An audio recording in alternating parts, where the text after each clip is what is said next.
point of the last verse, and then we'll go into the next section.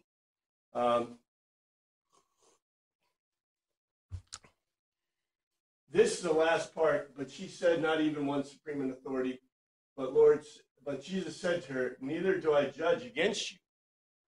You travel and away from at present now, no further miss the mark. So this, even the Greek itself, you can see is different. But what I wanted to point out is a couple of important things.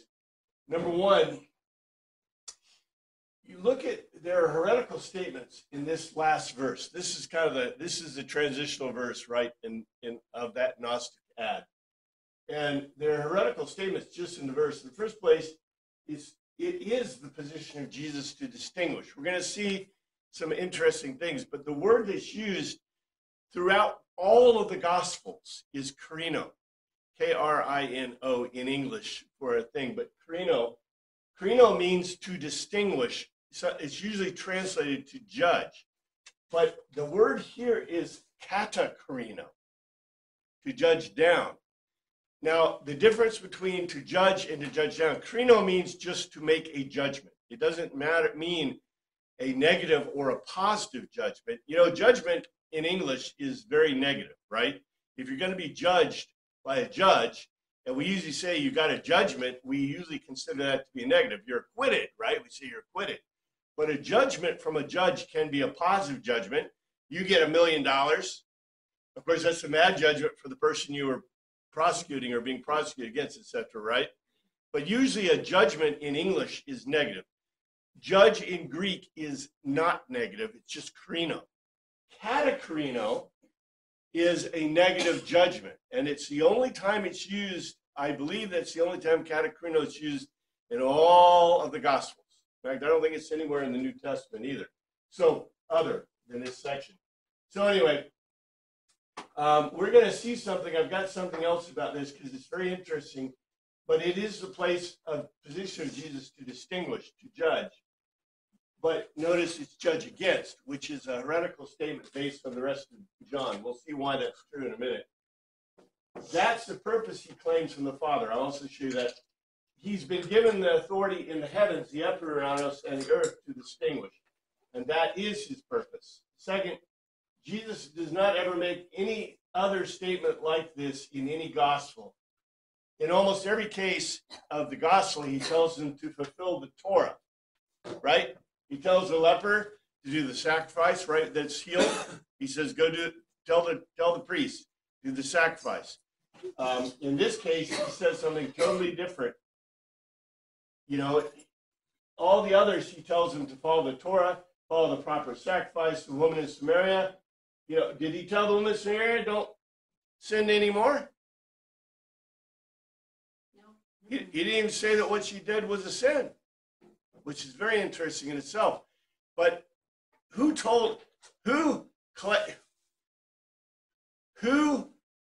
acknowledged their sin in the Samaritan woman?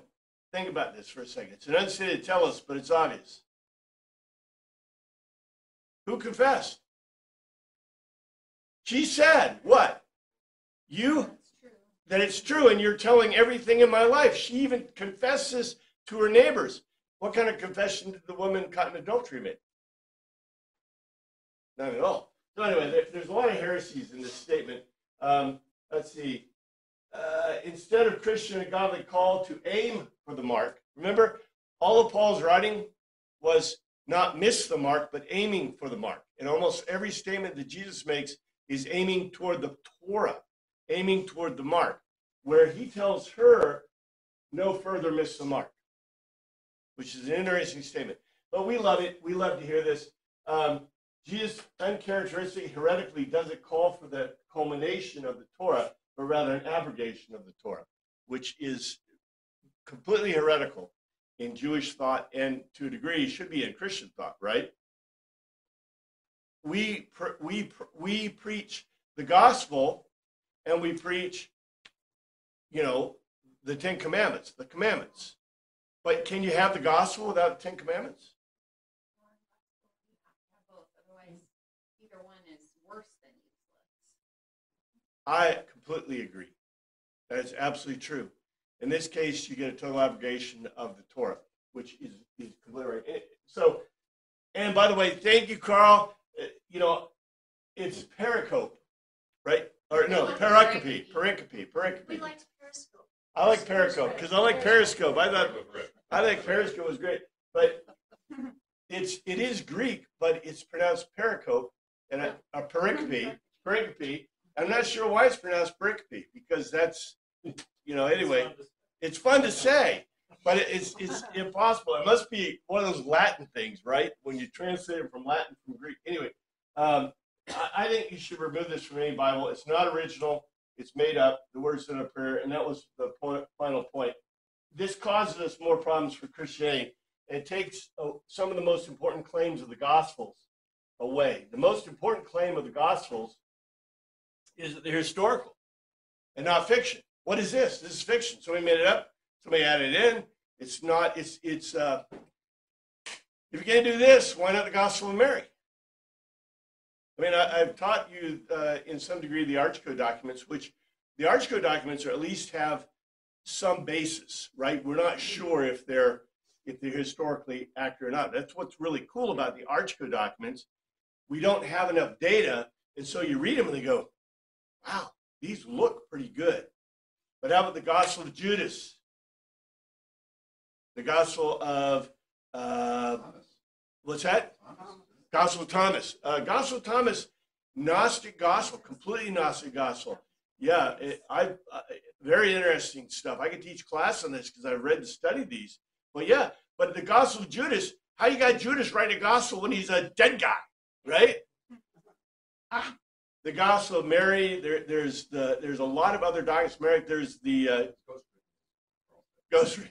Oh yeah, that's good. That's good. That's good. Yeah. But there, for example, in the original Bible, what's that one? The Good Shepherd. I can't remember. The current Shepherd Hermas, yeah. The Shepherd Hermas. The reason we left those out, the reason we left all of those out of the New Testament documents is why? We couldn't prove the historicity of the documents. The documents we have in the New Testament fit historically. So anyway, all right. This is titled, the next section, dump the other stuff, the first part, but this is true and accurate, always in the original. The dispute over Jesus' testimony, I leave in the NIV stuff, that's okay. However, that is not what it is. This is the talk by Jesus, the teaching by Jesus in the treasury. And we don't find this out until we get to the end of the section, which is not, by the way, the end of the argument, which is very interesting, but that's what we expect. This is a diagram. I've got another one to show you too that's very similar, but this is pretty much the agreement of the breakdown of the temple in the time of Christ. So this is Herod's temple. This, by the way, is the third temple. Everybody calls it the second temple. It's not the second temple, it's the third temple. First temple was made by Solomon. Second temple was rebuilt, Solomon's temple, right, by Nehemiah, Ezra. And the last temple is Herod's temple. So it's the third temple. So why do they call it? And that's always confusing. You know why? Yeah, because they claim that they rebuilt Solomon's temple, right? So it's still Solomon's temple. But it was so different. Like the people were, the older people who remember the old temple were all disappointed. It's like smaller and not so nice.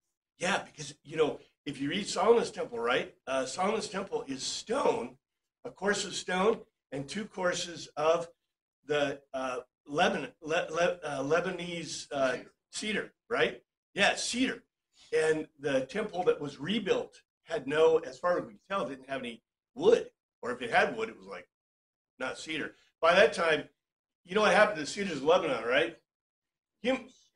What's that? Not just ships, but you're right on. The part of the human beings can change, like Kansas, right? We're changing the climate in Kansas. We've created cedar tree problems. Did you know that? Yeah. And we planted a lot of windbreaks. And the problem with Kansas is that Kansas is actually becoming more wet. with the windbreaks, and they're, become more wooded than it ever has been in the past. In the past, I was just thinking the early people, they thought planting trees, a lot of trees, climate like Ohio and Indiana, but it never did. it is getting I think that closer, was but the you're thing. right. It never did. It's getting closer, but it never did. That's the thing. And also the other problem is invasive, non-native trees, right, has caused us some problems. Bradford, We- Bradford, too. Oh yeah, Bradford berries. But they're beautiful. They're beautiful, but they stink. Not cutting them down. They stink. The funny thing about Kansas, We're going down the rabbit hole there. well, Kansas used to be it used to be all prairie and prairie grasses. But today, if you grow prairie grasses in your house downtown, they'll make you cut it down. So don't do that.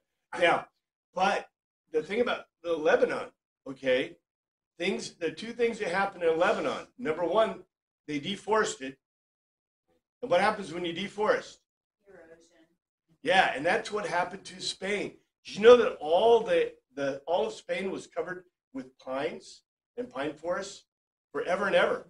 That was one of the big things about Spain. What did Spain do with the pine forests? They built 3 armadas. They lost 3 times, and they're burned. They're at the bottom of the sea, rotting because they couldn't defeat the English. So the Spanish armadas are on the bottom of the thing, and Spain is now a very arid. If you ever travel through Spain, it's totally arid. The same thing happened to Lebanon, but it wasn't so much, although they did use a lot of it for boots. The other problem with that area is there's been so much warfare. Now, I don't know how true this is, but I've read a couple of articles that have claimed that the pH of the soil, because of the amount of blood shed, has grossly affected the area so that, even the Eskedron, where all the growing was, is harder to grow because the pH of the soil changed so much because everyone fought there. You ever read your Bible? How many wars were fought in the Levant? Right? Over and over and over again, right? And and the Bible doesn't cover the Greeks, the Romans, all the other battles. Anyway, so here's a diagram of the temple from the period. And if you notice, it's really interesting because it's a little bit different than the tabernacle. But here you have the court of women, and here you have the treasuries. The treasuries are where the trumpets were. The trumpets, you put your money in and made the ringing sounds. I didn't notice the chamber of lepers, the chamber of the woodshed, I guess where they put the wood, chamber of the Nazarites. Nazarites had their own little, special room, I guess. Chamber of the house of oil. Here, the court of men is supposed to be over here. And there's the steps, the terrace, the place of slaughter, the gate into it. Here's the altar. I thought the altar was on the other side. In the tabernacle, it's on this side. Here's the laver, and there's the entry into the Holy of Holies. The chamber of the hearth, which is really interesting. Why do you think the chamber of the hearth would be really interesting? Hestia. Hestia. Whenever you see hearth or chamber of the hearth, that's Hestia. Okay. Ever heard the chamber of the hearth in the tabernacle? You ever heard of the chamber of the hearth in any of the Old Testament? Where do you think the idea comes from? That's total Greek, especially when you see that in that context. Anyway, so Jesus is in the treasury, and I'll just give you that because we're going to see this. And it says, we're finally into the real Bible here. But Jesus spoke again to the people, and he said, I am the light of the... Just the difference between the Greek. We're going to see just the Greek difference. Whoever follows me will never walk in darkness, will have the light of life. Okay, already we're getting to some, did you notice that the one before, totally unconnected? Because in all the previous stuff we've had an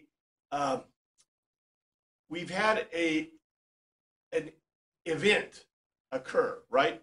A thing happened, right? Feed 5,000, the guy asking for Jesus to heal, right? the guy he healed at the mitzvah pools, right? The pool of Siloam. All these things. First, you have an event, and then what do you have? A dialogue, right? In this case, and the dialogue what? Connects directly to the event. In this case, did the previous event say anything about light or darkness or anything like that? Not at all. Not at all. There are a little few connections, maybe why they decided to put that false stuff in there. But anyway, they spake Jesus' skin to them, saying, I'm the light of the world. He that followed me shall not walk in darkness, but shall have light of life. Here's the Greek, Palin and New. According to certainly to them, Elasion, he uttered words. This is lesa, it's not a logos. Jesus making a logical argument.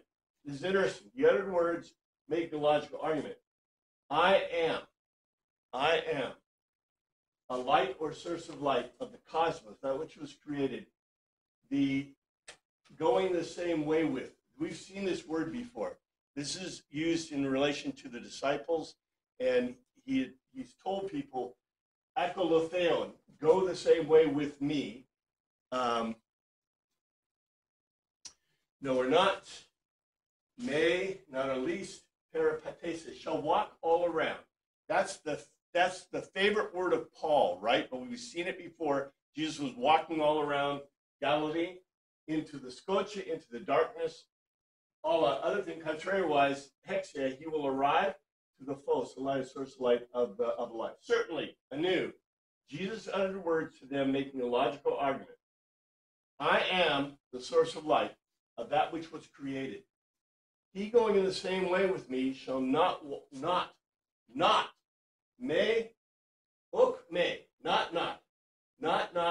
all around in the darkness. Other things, contrary-wise, he will arrive at the source of light of the life.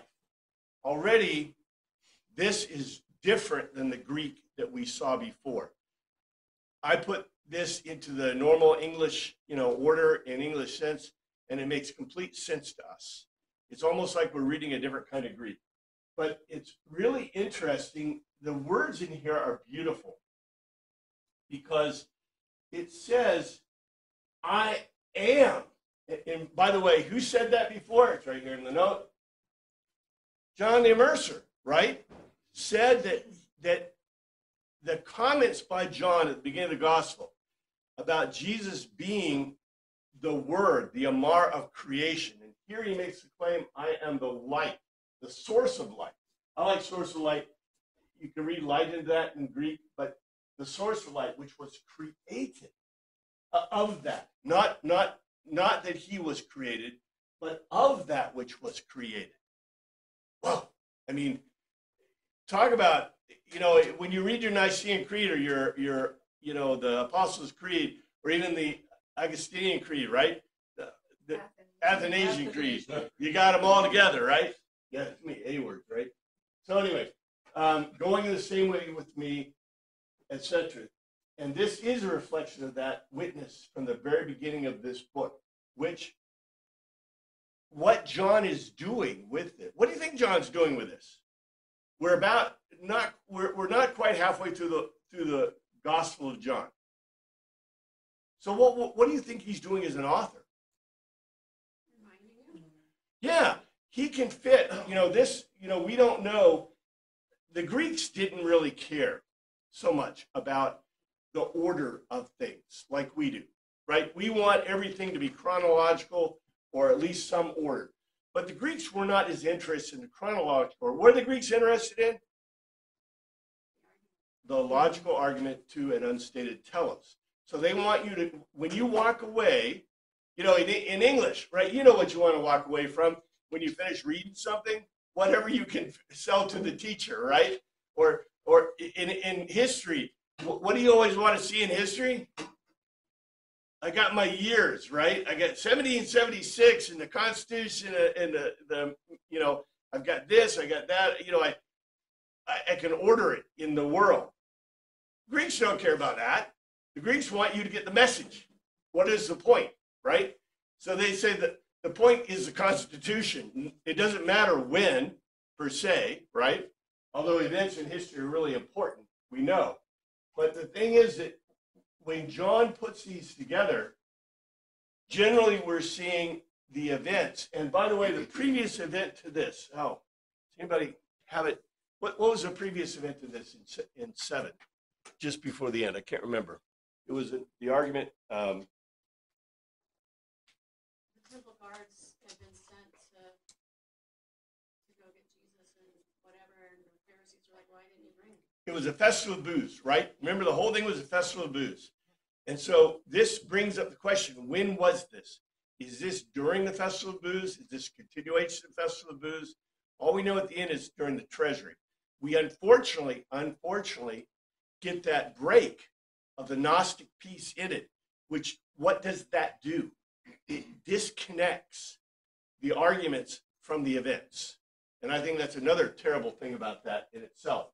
So this is really a continuation of the Festival of Booths and what was occurring in the entire argument. What I did is I took all these from the John stuff because I wanted you to see it. We can just quickly go through this, but this is from the beginning with John. In the beginning was a logical argument. Logical argument was with God. God was the logical argument. He was himself in the beginning, God. Everything through him came to be, and apart from him, not one thing has come to be. In his life, he was the source of light, and his life was the source of light to humans. And the source of light, the darkness illuminates it, but the darkness does not accept it. Eagerly, God caused it to become man, having set apart evidence and order, bear witness, etc., etc., etc., etc. The point is that the author, even though this is a continuing argument from the Festival of Booths, can't forget that. Even though we have that section that breaks it up, it's bad to break it up. This is a continuation of that previous argument, and now what we're seeing is John go back to remind us. That's the whole point of this. Oh, and also in 3, in the 3rd chapter, citing a reason in this manner God loved, the love of the gods, that which was created. So too he gave the offspring, the only procreated, in order that all the ones who are convinced into him shall not be destroyed fully, contrariwise they shall hold perpetual life. The sign of reason God did not set apart the offspring of that which was created, in order that he will distinguish that which was created, contrariwise, in order that that which was created might be saved through him. These are right from our Nicodemus chapter. Let's see if there's anything else in here. There's a lot of good stuff in here. One is convinced is not distinguished. The one who is not convinced, even now, has been distinguished. I want you to remember this. We had to go back to this. But this is a decision because the source of light has come into that which was created. And humans love, like the gods, the darkness more than a source of light. I mean, this is, okay, John presumes that you're going to all remember what he's already told you, right? Maybe even you memorized it, because people could memorize stuff really well back in those days. Today, we don't memorize anything, right? Assigning reason, all the worthless doing test the source of light, and the one doing the not false goes toward the source of light in order that his toils may be rendered apparent because they've been acquired. Then, okay, the Pharisees challenge him. Here you are appearing as your own witness. Your testimony is not valid. Now, what was the argument at the end of 7? It was this, right? Their testimony.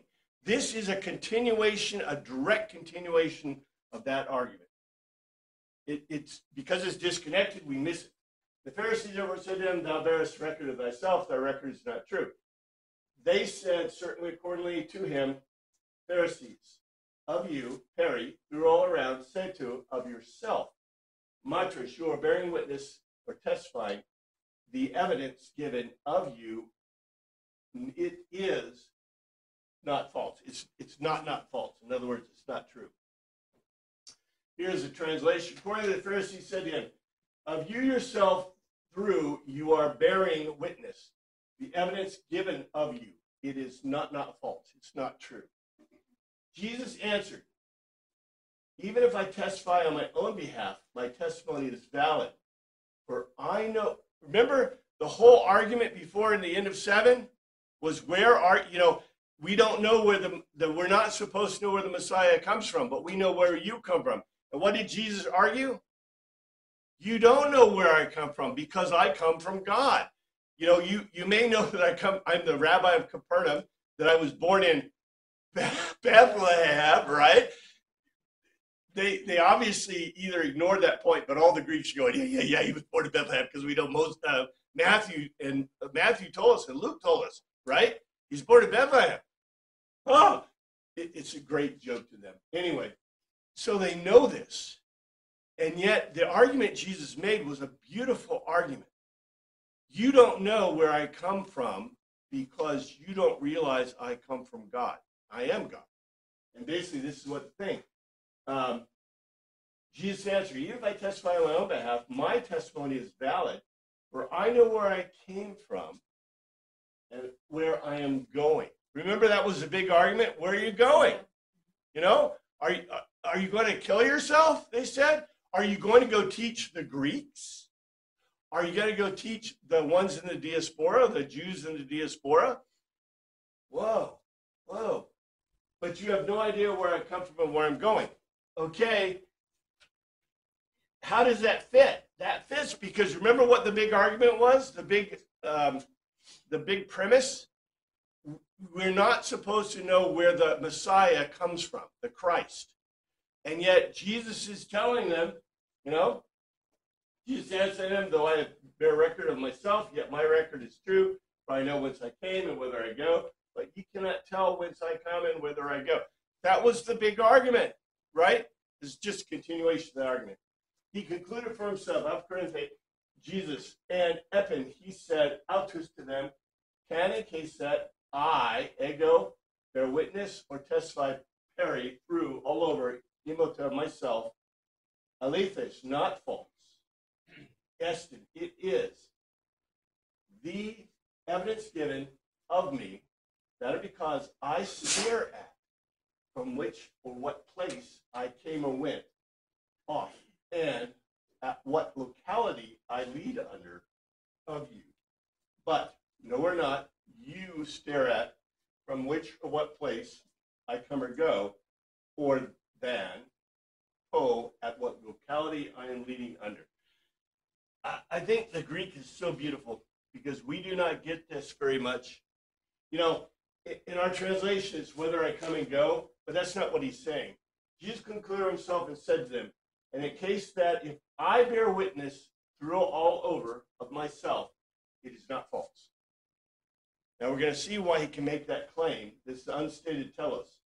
The evidence given of me that I stare at from what place I went off and at what locality I lead you under. But you do not stare at from what place I come or go or what locality I am leading under. Do you remember what he said at the end of 7? The conclusion was, you don't know where I'm going or where I'm leading under, and you don't know where I came from, because why? I was sent by the Father. And he said, you don't know the Father. That was the thing. And all of that, you don't know, the Torah, right? He said, you're not fulfilling the Torah. This is a setup. They're talking about witness. Witness for yourself. The very beginning of this, it talked about, it didn't get into distinguishing or judging, but it's talking about the witness like a Jewish thing. I wrote down here is the complex Greek logos with an unstated telos. The unstated telos is related to what Jesus said in 7. Because the claim was that we don't know where the Messiah comes from. You're not supposed to know where the Messiah or the Christ come from. Jesus is telling me they don't know where he came from, because where did he come from? He came from God. He is God. And that's the unstated part of this that will be stated. It says, you judge by human standards. I pass judgment on no one. This is very interesting because in 7, what did Jesus tell them to do? He said, don't believe what you don't. What did he say exactly? I should have quoted in there. I don't think I got a quote in there. He said, don't use your mind, use your thought. Don't believe everything you see, basically. Use your mind to evaluate, to distinguish. That was the bottom line. You know, in John, in 7:51, Nicodemus asked the Pharisees, does our law condemn anyone without first hearing him Yes. to find out what he is doing? There's more to it. That he also says, Jesus says earlier even about not judging but distinguishing in there. You judge after the flesh, I judge no man. Of you down the flesh, Corinthe, you distinguish. I, ego, no or not, I will distinguish no one, no nor nothing, which is interesting. See, the King James NIV also tells us I judge no man, but the words in the Greek can mean both no man and nothing.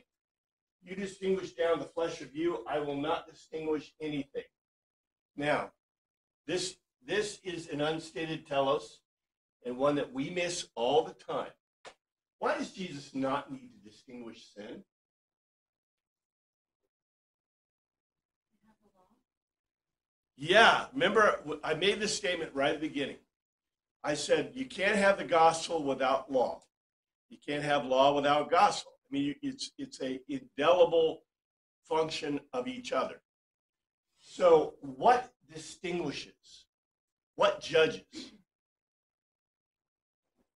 The law judges, right? So if you sin, do I need to judge? No, the law has done that already. Exactly. The law has done it already. And what's really interesting about this is, what does John call Jesus all the time? The word, the logos, the logical argument, right? The logical argument is basically the law. It's more than just the law of the Ten Commandments. It's the overall law. It's the word. So Jesus is the encapsulation of the law in creation. We don't think much about it this way, but when you think about it, if the law judges, prejudges, right? Because why? You broke the law. Then does Jesus have to judge that? Does God even have to judge it? No, you walk before God and God says, hey, you know, I did the Ten Commandments, I did the Torah, did you break any of those? And if you're a Gentile, it's the Noahic covenant. Did you break any of the Noahic covenant? You know, I'm not sure I want to answer that question under a court of law in case of perjury, right? You're done. All have sinned, right? So I think this is important. The sin is distinguished. It was distinguished by the Torah. There's no need for a judge when the crime and persecution, the prosecution is already known. It doesn't contradict the previous statements by Jesus. And I'm going to repeat them. I've got them in here. The one who is convinced is not distinguished. The one who is not convinced, I need to put not, is already distinguished. Let's look at John was told us, because it repeats this. Assigning a reason, God did not set apart the offspring into that which was created in order that he will distinguish that which was created. Contrariwise, in order that which was created might be saved. Okay, that's right out of the Nicodemus chapter. That's right in. And then it goes on, and here's the whole point. The one who is convinced of the logical argument into him is not distinguished. By the way, the logical argument is Jesus' gospel, but also it's Jesus, right? The Word was with God. The Word was God. Jesus is called the Logos, the logical argument. So if the one who's convinced into the logical argument into him is not distinguished, decided on punishment, but the one who is not convinced of the logical argument, even now, has been distinguished because of the law. And that's a theological concept, but you can't get away from theology in John, because John is chock full of this stuff. This is what he's going on. It's this logos tetelos, because he has not been convinced of the logical argument into the name of the only procreated offspring of God. That's an unstated telos, right? Who's the only procreated offspring of God? Jesus. Jesus, to us, when we read this, right, we've got 2,000 years of reading this and going, oh, I know the answer. But if you were to read this and you didn't know the answer to the question, you see how this is like this is like the mystery that you're solving. And by the time you get to the end of John, you're supposed to know the answer to the mystery. We have read it so many times, we're like jaundice. It's like reading an Agatha Christie mystery all over and over again, right? The first time you read it, it's really exciting because you don't know. But then the next time you read it, you know, right? And the next time you read it, you know. And it may be fun to read and reread, but unfortunately, unless you haven't read it in 20 years, you probably remember most of the end, right? That's the problem.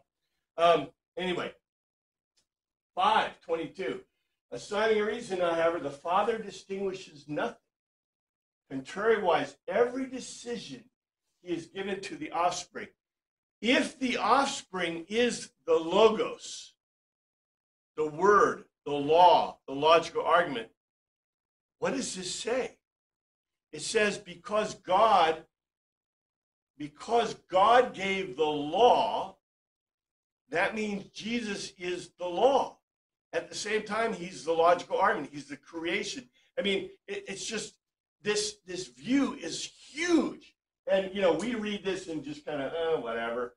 I do not have the power to do for myself nothing, anything. Just as I hear, I will distinguish, and my decision is just as has judicial God's approval. This is Jesus speaking. Because I seek not to worship or to plot my determination, act of will. Contrariwise, the determination of act of will of him having sent me. In other words, Jesus is the embodiment of the law. Jesus is the embodiment of the logos. He's the word. What I want you to see is, we think of the law incorrectly. To us, the law is what? Just the Ten Commandments. But what is the law? The law is, if we look in a very specific sense, is the Torah, right? And we've studied the Torah. We know about the Torah. It's a sacrificial system. It's the law. It's all the chot mitzvot and whatever the other thing is of the law. It's huge. But what additionally is the law? It's the creation. It's the word of create. We call it the word, right? And the word was God. The word was with God. In Genesis, it's called the Amar, the command word. And the beginning was God's, with a singular noun, and God, the Ruach of God, of Elohim, of God's, was over the waters, and God Amar. In the Septuagint, it says, in the beginning, God, and the Hagios Pneuma was over the waters, and God logosed. So the logos, John is equating the logos with the Torah, with Jesus, and with the creation. The logos is the creation word of God. This is just so deeply embedded in this. It's just, to me, it's beautiful. It's amazing. This is such a powerful and complex argument, and it's just easy to miss it without kind of looking at it this way. I do not have the power. Let's see, we already did this. In 7, here's 7. We just got done with 7. So, and that was the verse I was looking for. 7:24. Do not distinguish through sight. Contrariwise, you distinguish the equitable decision. You distinguish, in other words, through your mind, through the mental aspects. Our law does not distinguish the man if he has not firstly heard from him and he comes to know what he has done. This is what Nicodemus said, right? But she said, not even one supreme authority. This is 8:11. But Jesus said to her, neither do I judge against katakarino, distinguish down you. You travel and away from at present now, no further miss the mark. Very different than what we see in the other verses. You distinguish down the flesh of you. I will not distinguish anything. But in case that if I will distinguish, my decision is not false, because I am not remaining contrariwise. I am the Father having sent me. Now, we're going to see this in context, but I wanted you to see all these distinguished verses. There are more. I'm going to skip these because we're going to eventually go through these. The point is this, and we're going to see this argument. The argument is right now, the big argument on the table that Jesus is addressing, because this is still booths, still the Festival of Booths. He's in the treasury. He's talking to them. This is probably after the Festival of Booths, if it's chronological. And so the argument that's being made is we don't know where the Messiah is supposed to be from. And then the end argument was you're not a good witness because why? You're one person. You're one person. And that's what Jesus is addressing specifically. So I'm going to go on to 8:16. But if I judge my decisions are true because I am not alone, I stand with the Father who sent me. Now that's not a very good translation. We're going to see it. If I judge, my judgment is true, for I am not alone, but I am the Father that sent me. Now that's a little better.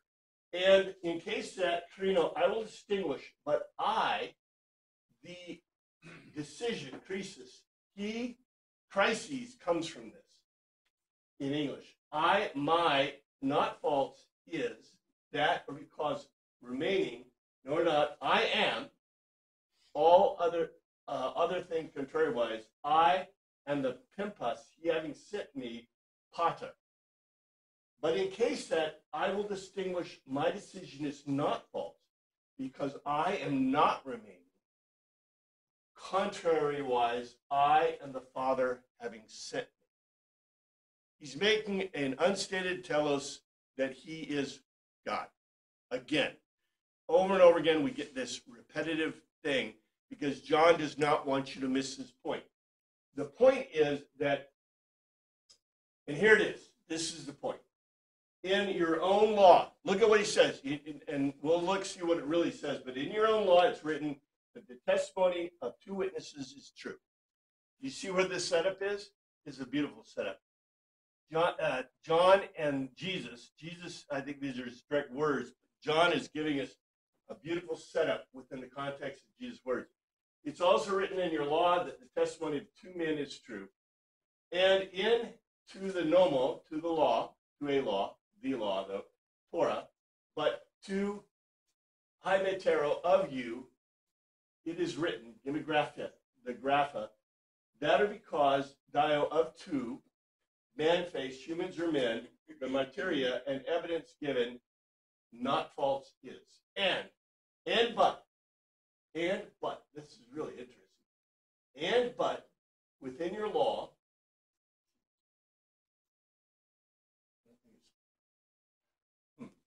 but within your law, Torah, it's been written that the evidence given by two man-faced, humans or men, is not false. And this comes from the Torah, 9:15. I won't read the whole thing. But we've studied this. We've studied the Torah. One witness is not enough to convict anyone accused of any crime or offense they may have committed. A matter must be established by the testimony of two or three witnesses. What's really important about this, what did Nicodemus say in the end of 7? He basically said the same thing, didn't he? Yeah. He said, what's that? You have to figure it out. A man to be convicted has to know what he did, right? And by the way, I just want to remind you of this. Do you remember we looked at almost the same verses before when we studied that point, that part? And I told you before, I've told you this many times, we always have to look at it within a rabbinic context. A rabbinic context is when the rabbi says a verse, remember, there are no verses, right? A rabbi can quote something like a statement from one of the Torah or whatever, right? From the Tanakh, Torah, whatever. But what does that imply? The whole section. Yeah, yeah. You know, we love our versification. Jesus wept, and he wept, and he wept, and he wept, and he wept, and he wept. He keeps weeping, right? And Jesus loves you. I don't think that's a verse.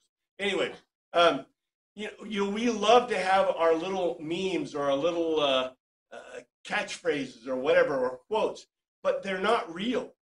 That's not what the Bible is. The Bible is continuous in the Greek and the Hebrew. So when you see a quotation from a part, it's always rabbinic context. So if you remember, Nicodemus already pointed to this. And now what's Jesus doing? He's piling on, right? That's, if we didn't have that section that broke this up incorrectly, this would be completely evident.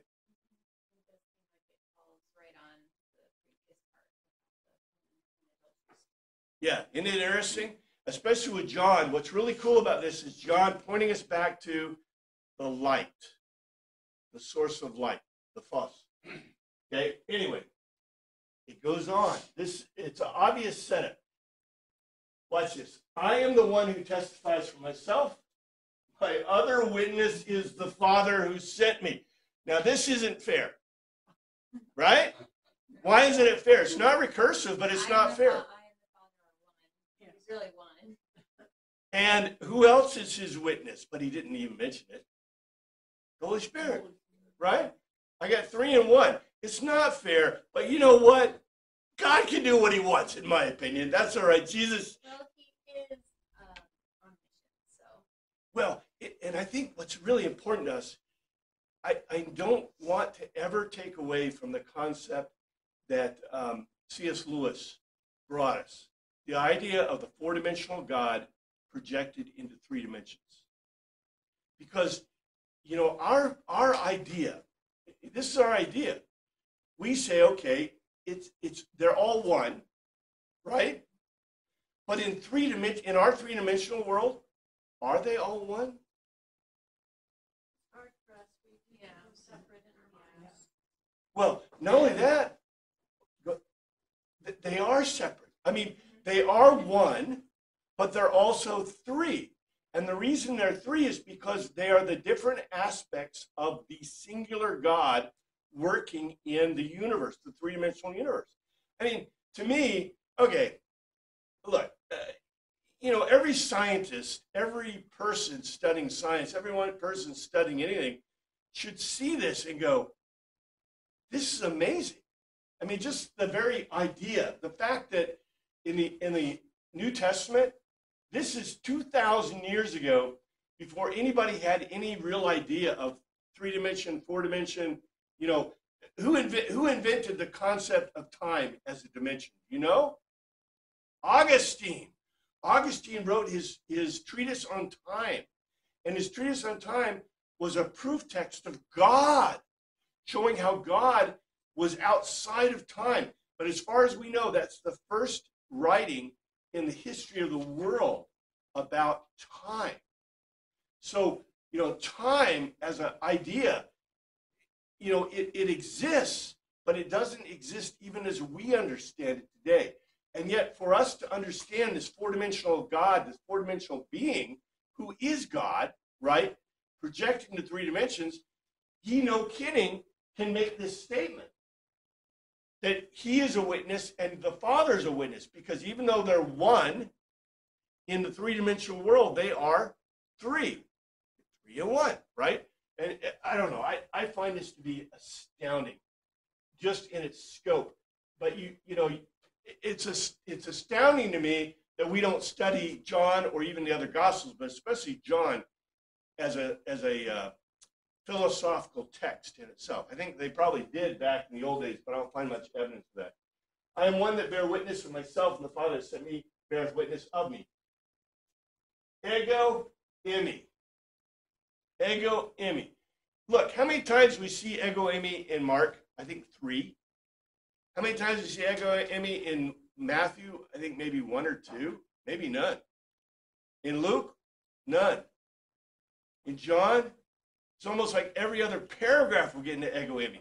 I think this is really important. Ego eimi, I am the witness. I am he bearing witness through all over of myself, and it bears witness or testifies all over of me that he having sent me, the Father. I am the one bearing witness through all over myself, and it bears witness through all over of me, the Father, he having sent me. Wow. Wow. This is a nearly lost direct statement of ego eimi. Because, usually, we get, I am the gate, I am the shepherd, I am the whatever, I am this, I am that. In this one, Jesus says he is the witness. Now, go back to what I said before. The law, you don't need a law. If you have the law, you don't need a judge, right? Because we've all broken the law. The witness is Christ. So in other words, who knows you broke the law? Christ. Right? Who's going to, John already gave us the foreshadow. Who is the sacrifice for the world? Jesus. He's the witness. He's the sacrifice. We're going to find out later he's the priest and king. It hasn't happened yet, but it's coming. It's coming. I am the one bearing witness through all over myself, and it bears witness through all over me and the Father having sent me. Direct statement.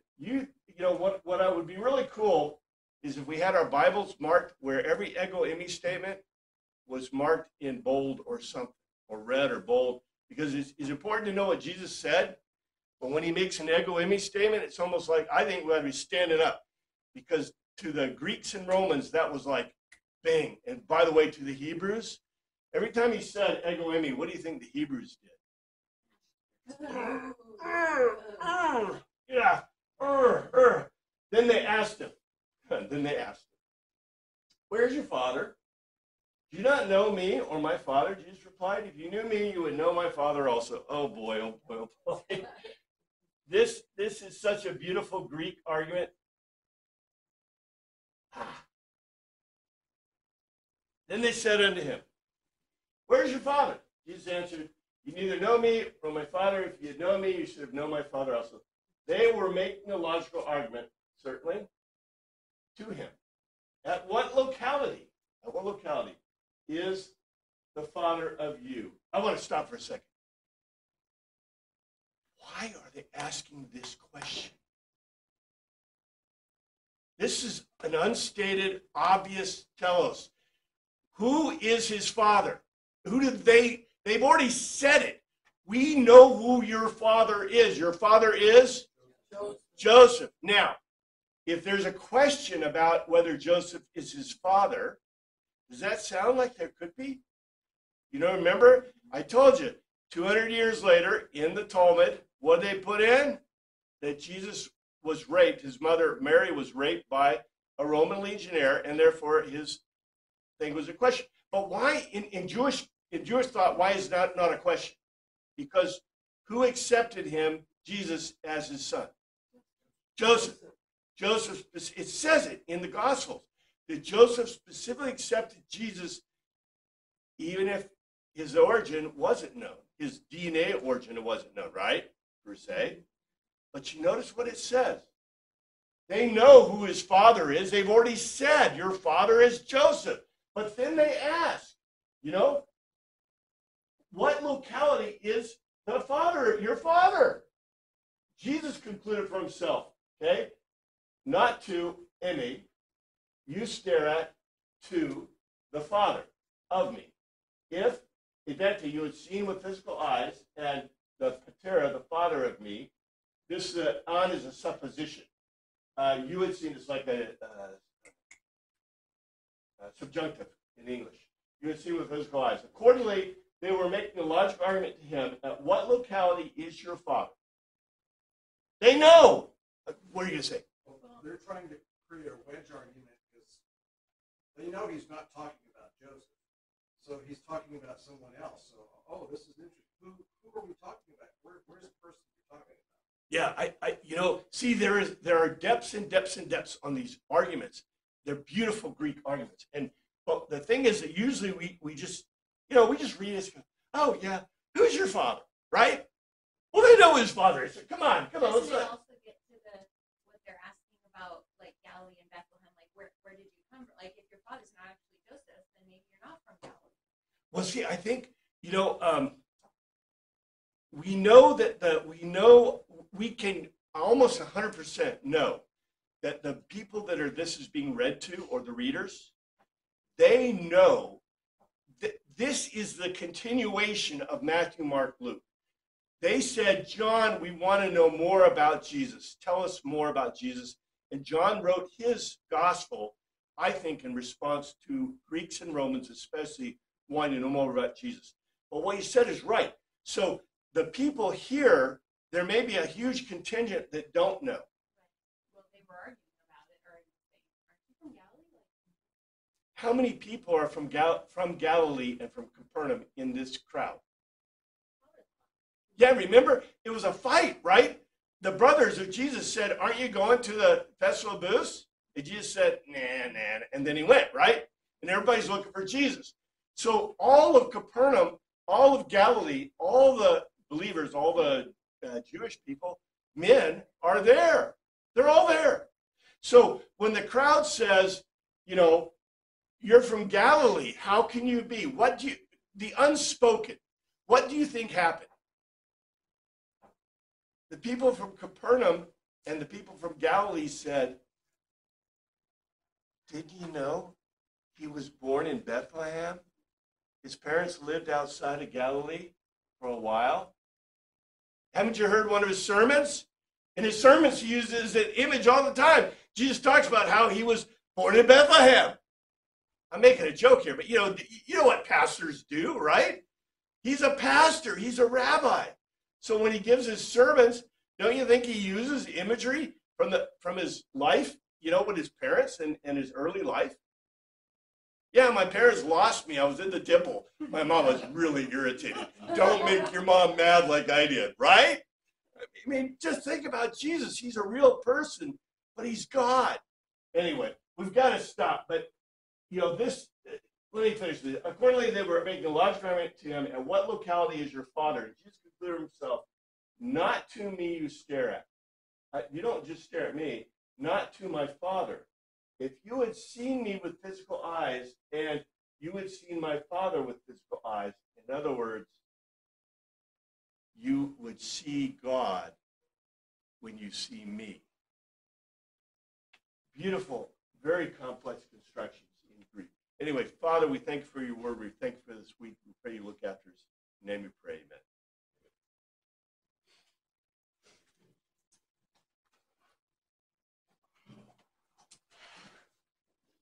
Well, I'm sure we ran out of time. This is so fun. What you were saying about the forest in Lebanon and Spain also applies to France, because when the Notre Dame cathedral ceiling or roof burned years ago,